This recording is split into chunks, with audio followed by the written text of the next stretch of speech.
আসসালামু আলাইকুম, নয়না মাসালা কিচেন। সবাই কেমন আছেন আর ঈদ কেমন কাটলো আমাকে অবশ্যই কমেন্ট বক্সে জানাবেন। আর হ্যাঁ, আমার ঈদ ভালোই কেটেছে। আজকে আমি বানাবো মোচার কোপ্তা। আর নিরামিষের দিন এইরকম একটা কোপ্তা থাকলে ভাববেন মাছ মাংসই খাচ্ছেন। আর কারা কারা এই কোপ্তাটা খেয়েছেন আমাকে অবশ্যই কিন্তু কমেন্ট বক্সে জানাবেন। চলুন তাহলে কিভাবে বানাবো দেখে নিই। প্রথমে মোচাটাকে ভালো করে ছাড়িয়ে নিয়েছি, তার মধ্যে থেকে যে একটা শীষ থাকে সেই শীষটাকে বের করে নিতে হবে, না হলে খুব তেতো হয় এটা। ব্যাস, এগুলো সবগুলো আমাদের ছাড়ানো হয়ে গেছে। এবার একটা কুকারে পরিমাণ মতো জল আর পরিমাণ মতো নুন দিয়ে সেদ্ধ করে নিয়েছি।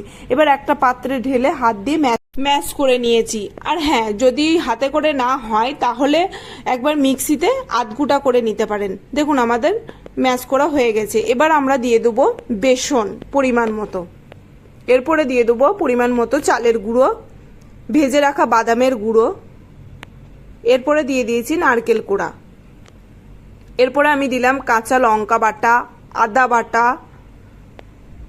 পরিমাণ মতো নুন আর পরিমাণ মতো হলুদ। এবার এগুলোকে দিয়ে ভালোভাবে মাখিয়ে নিতে হবে। আর হ্যাঁ, আমার ভিডিওগুলো কেমন লাগছে অবশ্যই যেন কমেন্ট বক্সে জানাবেন। আর যারা এখনো অবধি চ্যানেলটাকে সাবস্ক্রাইব করেননি প্লিজ প্লিজ সাবস্ক্রাইব করে দেবেন। আর যারা সাবস্ক্রাইব করেছেন অবশ্যই যেন বেল আইকনটা টিপে রাখবেন, তবেই আমার নতুন নতুন ভিডিওগুলো দেখতে পাবেন।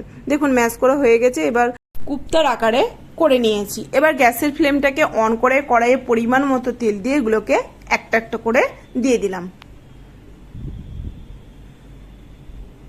বেশ খানিকটাই টাইম লাগবে, মানে 5 থেকে 6 মিনিট ভাজতে টাইম লাগবে। একটু হালকা আঁচেই ভাজবেন, তাহলে জিনিসটা আরো ভালো হবে। দেখুন আমাদের ভাজা হয়ে গেছে। কি দুর্দান্ত লাগে খেতে। একবার আপনারাও বাড়িতে বানান আর আমাকে অবশ্যই যেন কমেন্ট বক্সে জানাবেন যে আমার ভিডিওগুলো কেমন লাগছে। আর লাইক দিতে ভুলবেন না, আমার পাশে থাকবেন।